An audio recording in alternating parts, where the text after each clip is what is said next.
He's like, I'm not doing that. Straight out. What's up, Coach? All right. I'm doing well. Doing well. What do you say to some of these young guys as they get ready for their first NFL action? I'm sure there'll be some nerves there.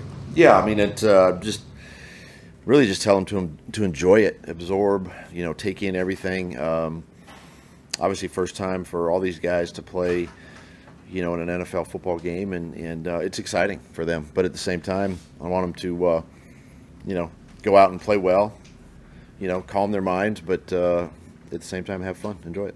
Injury updates: Anton, Cam, Ezra will start offensive line. Ezra and Ton won't play. Just precaution, just keeping them out. But Ton's doing well. The other ones on offense, Keelan Robinson won't play, and there's four guys. Ezra, Stephen Jones. Those four on offense. Otherwise, everybody else. Everybody else is good to go. What about defense? Jordan Jefferson, Eric Armstead, Dewey, and Sav. Who's the last one? Coach, you didn't hear that. Savage. Have you decided who's going to be calling plays for Saturday and for regular season? What's that? Calling offensive plays. Who's that? Have you decided who's going to be calling the offensive plays for Saturday and for regular season? For preseason, Press will do it for preseason, yeah. Okay. And it's still up in the air as for Dolphins? Yes. Okay. As far as Savage is concerned, he's been wearing the penny. How long do you think it'll take for him to get to full speed? Well, he's practicing full speed. I meant full go. When he takes It is his full go right now. We're just limiting his contact. when he's not limited contact, I guess. We're hoping maybe next week, Tampa Bay. But again, I'm not gonna rush him. It's not. It's still early in camp, but he's doing a great job with it. I know he wants to get out of that red jersey and be in a white or a teal jersey, but he's doing good. So it's still precautionary. He's still gonna wear the red jersey even after he's cleared. It seems like he really likes it. No, he does not. He may say that, but he does not. You're going to play your guys. Andy Reid said he's going to play his starters about a quarter. Is that something we're seeing more now with only 3 preseason games and game number 1? I don't know. I that's just how I've treated it. I know that's how coaches treated it. I think it's important that these guys play. And especially early. I mean, it doesn't have to be a lot or a long time, but you want them to get out there and knock that rust off.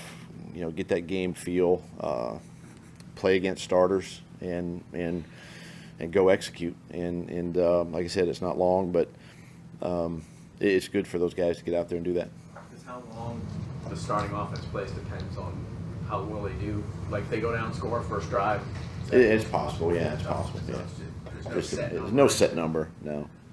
Rich Eisen showed a couple of days ago, you compared Josh to Reggie White in terms of preparation and approach to the game. Is that? Yeah, I mentioned that a little bit, yeah. Can you kind of elaborate on that? The similarities you see with those guys? I just think, both attention to detail, both, how they worked before and after practice, how they led their teammates. They're just it meant a lot to Reggie. It means a lot to Josh, and those were a lot of the same similarities that I saw or I have seen in Josh. I'm not comparing them, physically and all that. I'm just talking about some of the intangibles, that sometimes people don't see, but they both are instrumental as far as leadership roles go, and those were things that I saw in Reggie and I see in Josh. Good, right?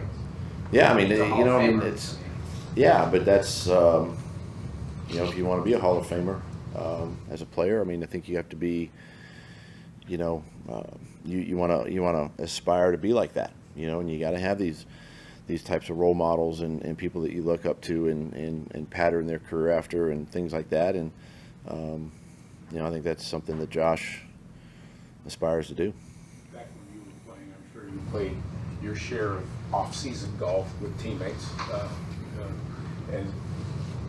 Trevor and Christian have just, dozens of times over the off-season over the last 2 or 3 years. But how much do you think something like that matters yes, it helps build the bond, but I mean, when you're talking about a quarterback and receiver, you think something like that can be helpful on the football field at all? Yes, I do. Plus, they live in the same neighborhood. I mean, they do a lot of things together. Their families, and I do think that the more you spend time with people. That's just why I do things like in the off season with the team. The more we can do things together and share experiences together, I think it just becomes stronger bond, with individuals and with your teammates, and you begin to sort of understand the other person a little bit more, how they think, and it's it shows up on the field. Ryan Nielsen upstairs or downstairs, or do you have a preference for a new coordinator on defense? That's a good question. I got to ask him. Press is going to, with him in preseason, Press is going to try it on the field. I know that. I told him he'll like it. He'll like it down there. Yeah. What do you think the benefits are of being on the field as opposed to in the booth? Well, one is you get to feel the game. 2, you're with the players, and 3, you get to make the right corrections right now, communication-wise. It's you feel connected to the football game a little bit more. I've been early in my career, I was in the box as well, and you're kind of removed, and it's a little more challenging up there. Doug, in your experience, is it true that guys don't play how they practice, or are there some guys that just in a game the light comes on? It's very few that the light just comes on when the lights come on. I do think you play like you practice. I believe that, and the more time on the grass during the week that you practice and play, and it's all preparation. It's all preparing for a game. And when you are prepared, you go play well. But when you don't put in that time, sometimes it's hard. Some of the more talented athletes can probably get away with it, but not everybody can. Doug, do you, in your experience, figure that the communication line on a play call or something is better from down on the field, or is the headset in that regard? Headset's the headset. It's the times when the players are on the sideline. That communication is vital. Preseason's not always a great barometer because of so many people not playing, but the fact that you're going to get a quarter, it looks like, against the defending world champions, will that be a good barometer to see where you guys are at on Saturday night? Yeah, and obviously I'm not gauging it based off of that, but at the same time I want to see execution. I want to see, guys playing hard and fast and just doing what we've done for the first 2 weeks of camp, and I think in preseason the outcome, everybody wants to win the games, right? That's the bottom line, but I think it's more still evaluating your roster, especially when you get past your, so-called starters but with the first group going against another first group, you want to see, you want to see execution.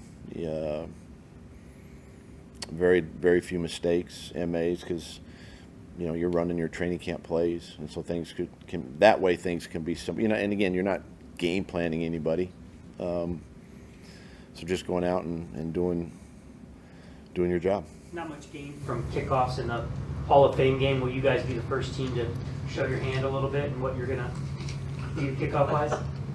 Well, we're gonna put it down on the on the tee and kick it into the box and see what happens. But I think this is going to be obviously a big weekend. There's going to be a lot of tape after this weekend to dive through. But I still don't think a lot of teams are going to show what they're going to do schematically. Because even some teams don't even put their starting returners back there, in preseason for risk of injury and stuff like that. So. But it'll give you an idea of maybe how to prepare, how to plan, and what to look forward to. In regards to Ronald Darby, what kind of things have you seen out of him this camp? I think he's done a great job coming in and really understanding, Ryan's scheme and how, Corey Robinson is coaching him over there and just kind of fits who he is, and he's done a nice job. And definitely, in the off season when he was available to go get, was good. And looking forward to him playing tonight or Saturday night as well. 22, you guys made an emphasis to work on the depth of the roster, I believe. How do you feel that is right now, and how much does that show up in the preseason games that validate it or confirm it for you as coaches? Yeah, I think the depth is good. One of the things that we've, as coaching staff, focused on, and I think in camp this year is getting those young guys, those depth guys, more opportunity in practice to see what they can do. And again, these games are important for that. But I think the depth has been good. Offensive and defensive lines. There's depth there. When we're healthy and at full strength, there's depth there. Young guys in the secondary have really impressed and improved. Even some of the young receivers. So it makes it, and it's exactly what you want as a coach, to make it hard at the end of camp, right? With these depth guys that are pushing and challenging for jobs, it makes it harder on us to make tough decisions. How much weight do you put in that early depth chart? Not a whole lot, because you're still. I mean, look, you obviously have an idea, right, of who your starting five might be, right, or your defensive line, all that kind of stuff, quarterback. But after that, I mean, there's still some great opportunities for guys to compete and challenge and make the 53, make the practice squad. And I mean, you're seeing with practice squad now how those guys get elevated and activated each week, to play. So that becomes, it might say practice squad, but those guys are, a play or two away from being, in a meaningful game as well. So right now it's early as far as the depth chart goes, but we'll see. When these games start playing out, it'll start to solidify itself as we go. What's been the most competitive group among all the units, linebackers, corners, all that?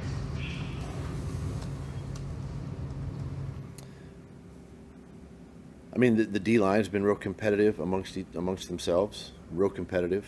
I could say the same for the offensive line. I mean, every position group really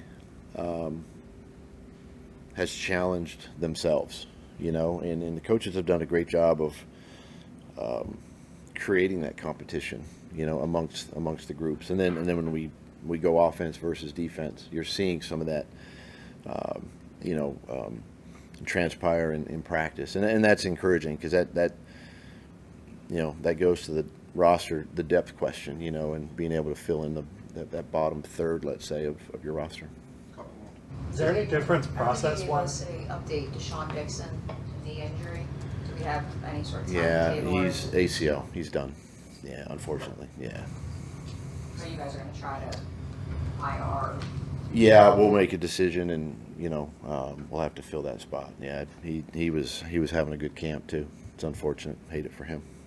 Yeah, is there any difference process-wise of putting together that first depth chart versus a regular season depth chart?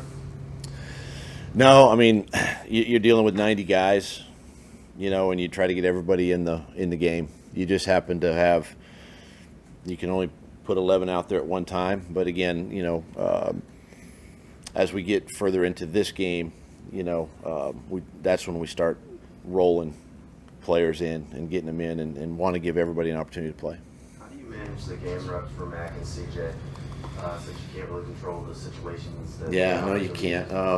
CJ will go second, in this game. Mac will go third.